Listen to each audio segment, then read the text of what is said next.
Olá, estudante! Seja muito bem-vindo ao meu canal, Kelly aqui da Didasco falando.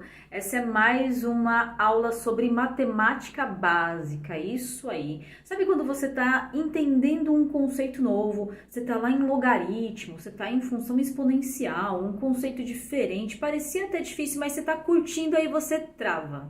Você trava em algum conceito de matemática básica, né? Porque afinal de contas, a matemática é um elo. Tudo que você vai aprendendo ao longo dos anos, que você aprendeu lá no primeiro, segundo, terceiro, quarto, quinto, sexto, você vai precisar lá no ensino médio, você vai precisar lá no vestibular. Então, muitas vezes, um conceito de logaritmo, por exemplo, ele precisa de potência e raiz, que é um conceito de 2, 3 anos letivos antes. Faz sentido aí para você? Então, é para isso que tem a nossa playlist aqui de matemática básica, isso aí. Para quando você tiver dúvida, opa, eu tô com dúvida de radiciação, eu tô com dúvida de racionais, ou seja, os números decimais ou fracionários. Eu estou com dúvida sobre equação de primeiro grau. Vem aqui, dá o play na aula. Normalmente eu ainda organizo essa aula parte 1, parte 2, parte 3, porque a parte 1 são as propriedades ou as regras básicas. A parte 2 vem com aquelas regras mais punks, né, mais elaborada, mais nível hard. A parte 3 são com aqueles exercícios mais interpretativos, ou seja, tudo organizadinho aqui, nivelado, para você só dar o play e mandar bala na matemática. Combinado? Bom, já sabe, papel e caneta na mão, vem pra aula, vem destravar a matemática.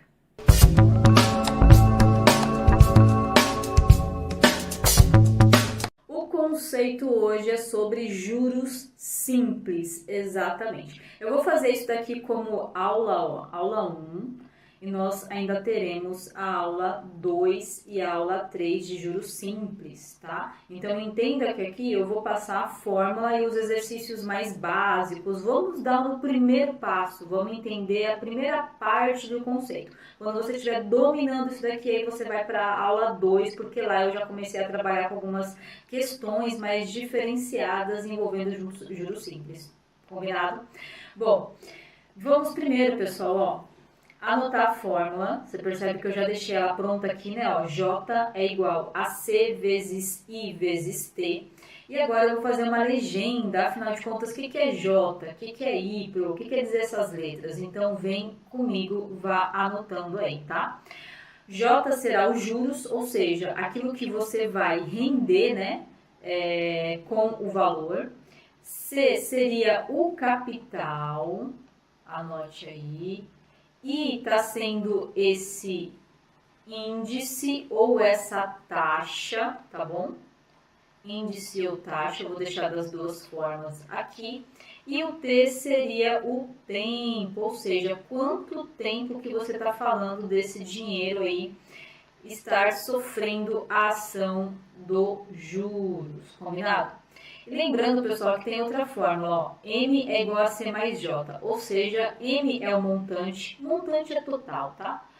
Supondo, vamos supor que você pegue R$10 agora e você vai e coloque numa conta lá na poupança, no CDB, em qualquer tipo de aplicação, você deixa rendendo lá, vai render uns juros, ok? Ou seja, o meu montante é o capital, os R$10 que eu coloquei, mais aquele valor de juros que rendeu, então é o total, tá? Anote aí, por favor, M de montante. O C e o J você já sabe, né? Eu não vou precisar colocar aqui novamente, combinado? Bom, anotada a fórmula, anotada a legenda, agora vamos para um exemplo, tá? Vamos para um exemplo. Vou colocar um exemplo bem simples, vamos dar um primeiro passo, vamos dominar um conceito simples, depois a gente aprofunda isso daqui. Pode ser? Então vem comigo. Ele falou que o capital, ó, é 1.200, que o índice ou a taxa de juros, né, é 7,5% AM, o que é AM? Ao mês. O tempo são 15 meses e ele quer saber o J de juros e o M de montante. Então, primeiro, qual que é a fórmula aí? Fala aí para mim, pega no seu caderno. Pessoal, se ajudar, eu penso assim, ó, J é igual a CIT. Pronto, J é igual a CIT, tá? Ou seja, juros é igual a capital vezes índice vezes tempo. Observação importante, olha só. Esse índice aqui, ele está em percentual, né? Sabe quando você pega uma continha, quando você vai ver um parcelamento e você percebe lá 0,5% ao mês, 5,9% ao ano. Então ele está em porcentagem. O que eu tenho que fazer? Divide por 100, tá? Passa aí de caneta vermelha, coloca o marca-texto para não esquecer. É o tipo de informação que a gente come bola. Exatamente. Passou batido e errou numa coisa simples, tá? Vamos fazer a divisão aqui, ó. 7,5 dividido por 100, né? Bom, como é que eu faço a divisão com decimal? Eu tenho uma casa depois da vírgula, eu vou lá e adiciono no outro número um zero. Se eu tivesse duas casas depois da vírgula, eu ia no outro número e adicionaria 2 zeros. E por aí em diante, tudo bem? Então, eu só tenho 5 ali, né, depois da vírgula, então eu adiciono só um zero no número que está dentro da chave. Agora eu tiro a vírgula. Para que eu faço essa regra? Para tirar a vírgula. Fica muito mais fácil pensar 75 dividido por 1000 do que 7,5%, ok? Vamos fazer esse cálculo aqui. Não tem 75 na tabuada do 1000, né? 1000 vezes 1 é 1000, 1000 vezes 2 é 2000, enfim, não tem 75. O que eu tenho que fazer? Coloca o zero no 75 e coloca o meu 0, debaixo da chave. 750 ainda não tem na tabuada do 1000. O que eu tenho que fazer? Mesmo raciocínio, segue a vida, tá? Coloca um zero lá do lado do 750 e um zero debaixo da chave. Agora já dá para calcular, ó. Porque eu tenho 7.500 na tabuada do 1000. Exatamente 7.500 eu não tenho, mas eu tenho 7.000. Vale? Vale. Então vem comigo. 1000 vezes 7, 7.000. Sobrou 500. 500 eu não tenho na tabuada do 1000. O que eu tenho que fazer? Coloca o zero. Vai ficar 5.000. Então, vai ficar 1000 vezes 5, 5.000, morreu, ó. Deu 0,075. Percebeu a diferença aqui? Se a gente erra agora, pessoal, e não divide isso por 100, com certeza vai dar diferença no resultado, na quantidade de casas decimais. Então, eu vi que o meu I é 0,075. O meu capital é 1.200 e o meu tempo são 15 meses. Ou seja, depois que eu dividi o I por 100, eu simplesmente substituí na fórmula. Sem crises, tá? Apenas fiz isso, não calculei nada ainda.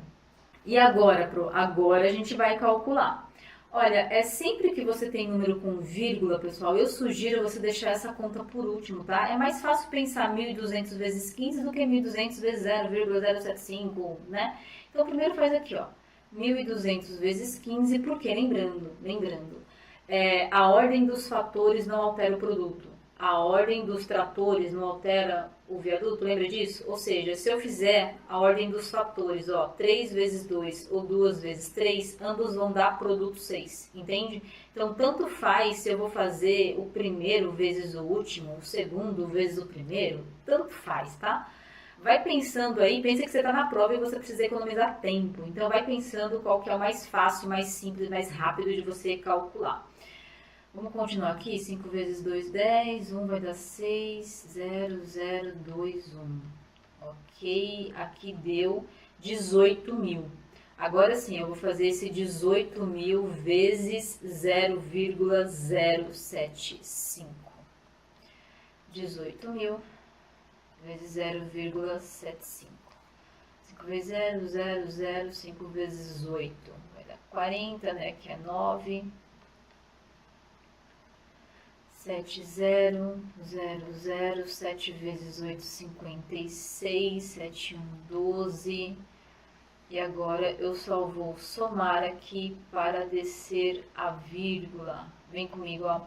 Quantas casas eu tenho depois da vírgula? Eu tenho 3, correto? Então, eu vou lá no meu resultado, conto da direita para a esquerda, olha a minha seta, ó, da direita para a esquerda, tá? Conto 3 casas e eu tenho um número de resultado 1.350. Então, anote aí, por favor. Os juros deu R$1.000, R$1.350, tá? Esse é o meu juros. Bom, além dos juros, anote ali o que a gente teve de juros. Além de juros, ele quer o montante, né? Qual que é a fórmula do montante? C mais J, correto?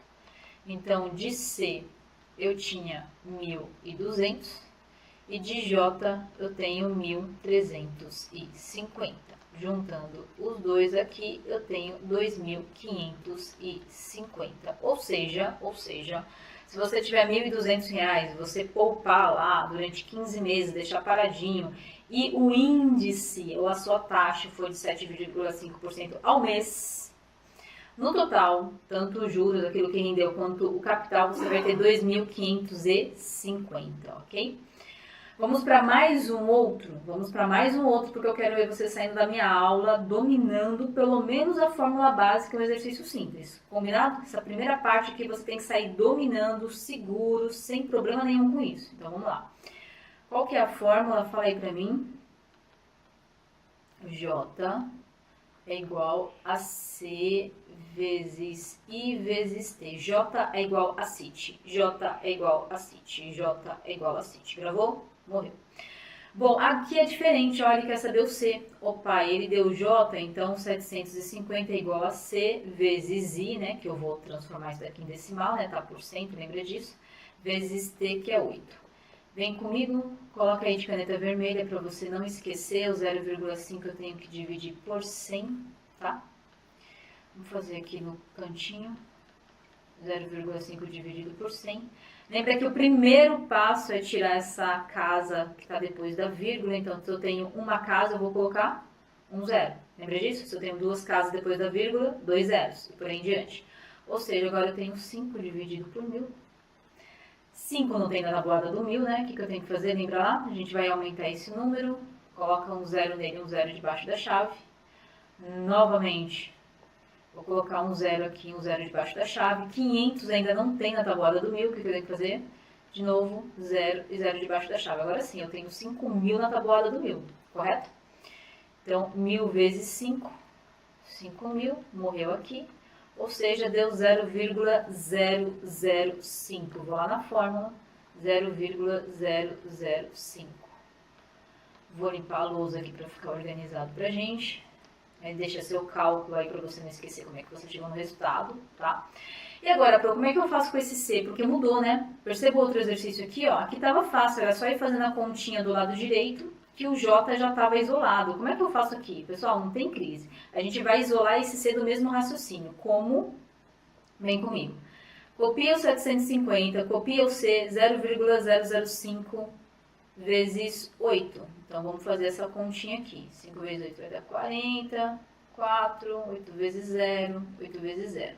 Quantas casas eu tenho depois da vírgula? 3. Você lembra comigo que a gente acabou de fazer aqui uma continha parecida? Eu vou lá no resultado, da direita para a esquerda, conto 3 casas e vírgula, ou seja, deu 0,04 ou 0,040, dá na mesma, tá? Eu vou colocar 0,04 só para simplificar o nosso raciocínio.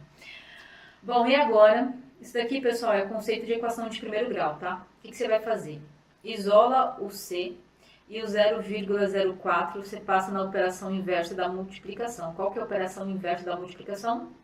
Isso aí, divisão. Vem comigo. 750 dividido por 0,04. Mesmo raciocínio, lembra que a gente fez lá na outra? Quantas casas eu tenho depois da vírgula? 2, né? Então, eu vou lá no outro número e adiciono 2 zeros, né? Então, vai ficar 75.000 dividido por 4. 4 vezes 1, 4. 4 vezes 8, 32. Vai sobrar 30. Vezes 7, 28. Vai sobrar 2. 20, morreu. Esse zero que está sobrando aqui, ele vem para cá, ó. Ele vem para debaixo da chave, tá? Ou seja, deu 18.750, era o meu capital. Prontíssimo, parte 1 de juros simples, entregue aí. Perceba que nesse tipo de exercício a gente apenas colocou fórmula e foi substituindo. Tem alguns exercícios, pessoal, que ele te dá o tempo em ano, por exemplo, ele fala, ó, vai ficar lá rendendo durante 5 anos. E ele te dá a taxa em meses, então tem alguns que tem a variedade de tempo diferente, que é a aula 2. Então, se você tá com esse exercício aí, é aula 2, vai lá na lupa da playlist Matemática Básica, escreva juros simples, que a aula 2 vai estar lá. Bom, se esse conteúdo fez sentido para você, se você saiu dessa aula entendendo o conceito básico, compartilha a informação com aquele amigo, sabe? Aquele amigo, aquela amiga que também está precisando melhorar a nota, precisando dar o up aí em matemática, destravar de uma vez por todas, manda para ele. Manda pra ele que eu tenho certeza que ele vai te agradecer. Pessoal, obrigada por hoje. Espero mesmo ter colaborado. E agora vai lá, gabarita essa prova.